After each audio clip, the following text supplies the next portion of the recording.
France is one of Europe's and one of the world's most significant countries. Home to 68 million people, France is the third most populous nation in Europe, while the French economy is the seventh largest in the world, nearly identical in size to India, a country with 20 times the population. The French language and French culture are widely known throughout the world, while the French military is the 8th best funded in the world with bases all across the planet. France is a major global great power and has been for centuries now, which is why it's so surprising that nearly a third of the country here is basically just an empty void. And partially because of that, France has been diminishing in influence for centuries and continues to do so. For decades, people have famously identified metropolitan France in Europe as looking like a hexagon, which is why the country is so often referred to as simply l'Hexagone. And due to this unique shape, it's incredibly easy to look at France through the lens of geometry when discussing regions, statistics, demography, and history. For instance, if you take a map of France and you draw a diagonal line from the port city of Le Havre on the English Channel over to straight through the center of Marseille on the Mediterranean, you'll cut the country roughly in half, and yet 60% of the French live to the east of this line, while only 40% live to the west of it, a fact that can be seen significantly more clearly when you switch out the map for a population density map. But what's far more interesting than that line are these lines. In between them is a stretch of France nearly 1,000 kilometers long and about 400 kilometers wide on average, nearly 1/3 of France's entire territory that's about the same size as Belarus. Within this large zone, the population density of people is only about 30 persons per square kilometer, about the same as the US state of West Virginia, which has led to French demographers referring to the area as France's empty diagonal. And while in reality, that's hardly empty. Compared with the rest of France and Europe, it is a strange anomaly. Throughout the entirety of France on average, the population density is more like 120 people per square kilometer, 4 times more than the density of people living within the diagonal. To give even more perspective, neighboring Germany has a population density of 232 per square kilometer, while England has more like 270, and is therefore 9 times as densely populated as France's diagonal. France is politically divided between 18 regions that are further split up into departments and then into communes, somewhat similar to how America divides itself into states and counties.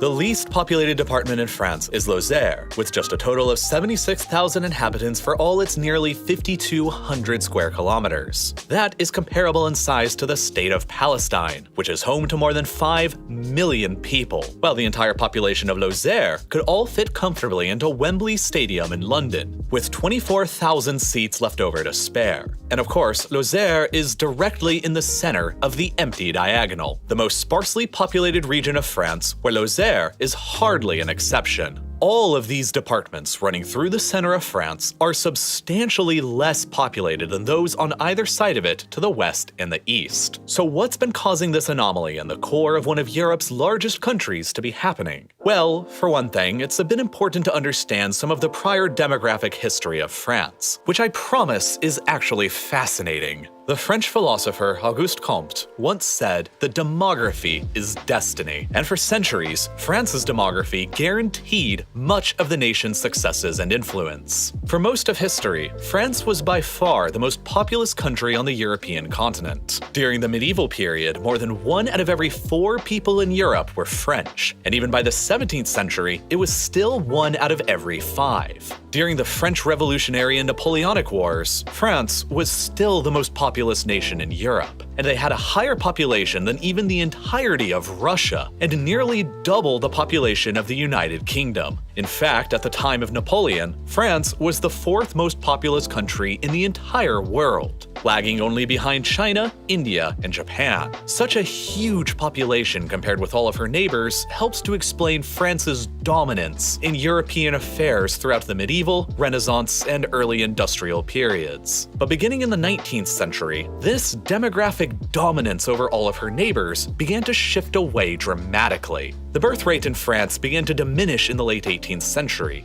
far before they began to do so in every other European country, and then, during the Revolutionary and Napoleonic Wars, nearly 2 million French citizens were killed. which led to France's low population growth throughout the rest of the 19th century. For many years in France across the 1800s, the number of deaths in the country exceeded the number of births. And then during the First World War, France lost 10% of its entire active male population in just 4 years. 1.3 million French were killed during the war, and along with even more births being foregone by millions of potential fathers being away at war, the French population dropped by more than 3 million. And of course, the areas that were hit the hardest by this population drop was the rural French countryside, because at the same time that these trends were happening, France was also rapidly urbanizing and the population was becoming highly centralized around just a few key population centers: Marseille, Lyon, Lille, and most importantly of all,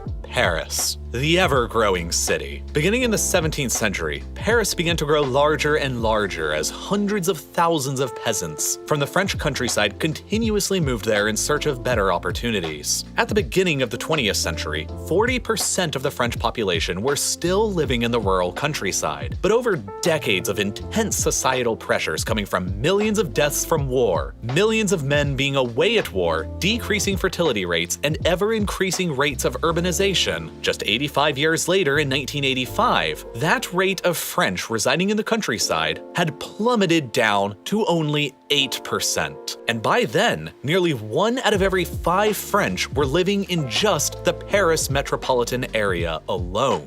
But while urbanization and war certainly had massive effects on the population of the French countryside, not all areas were affected evenly. The mountainous areas of the French Alps, for example, while technically having a slightly dipping population, have a thriving tourism industry. And the majority of the French wine country, while also very rural, also continues to have a thriving industry and tourism appeal that has kept the areas decently well populated. But there are larger geographic issues at play here as well that help to explain the lack of people in the empty diagonal. When looking back at the map, you'll see that the empty diagonal spans one landlocked end of France by its border with Belgium to another landlocked end by its border with Spain. And while not every coastal area in France is highly populated, it makes sense that many of them would be, as 40% of the entire global human population lives within just 100 kilometers of a coastline. So, by drawing these lines across the French interior, you're essentially drawing a line from one area that would be statistically less populated to another area that would also be statistically less populated. In fact, if you ignore international borders entirely, the empty diagonal's population trend continues and even expands its width across the Pyrenees into Spain, a country dealing with its own demographic issues in the form of low birth rates. But there's still more to it than just not being near the coast. The areas that the diagonal cover are largely agricultural land, and throughout the world, as agriculture has become more automated and industrialized, less workers in the industry are needed. In fact, 40 years ago, about 1.6 million people in France worked in agriculture, whereas now it's roughly only 400,000, or 4 times less people. Fewer jobs and fewer opportunities to make a living inevitably mean that people eventually move on. And regardless of the country, low population density itself can become a sort of self-repeating feedback loop as well. Areas with lower population often have minimal commercial activity, and as the already small population ages, there's nothing keeping the younger generations in the area. So they leave. Not just for work, but also for all the amenities that other, more thriving areas can bring.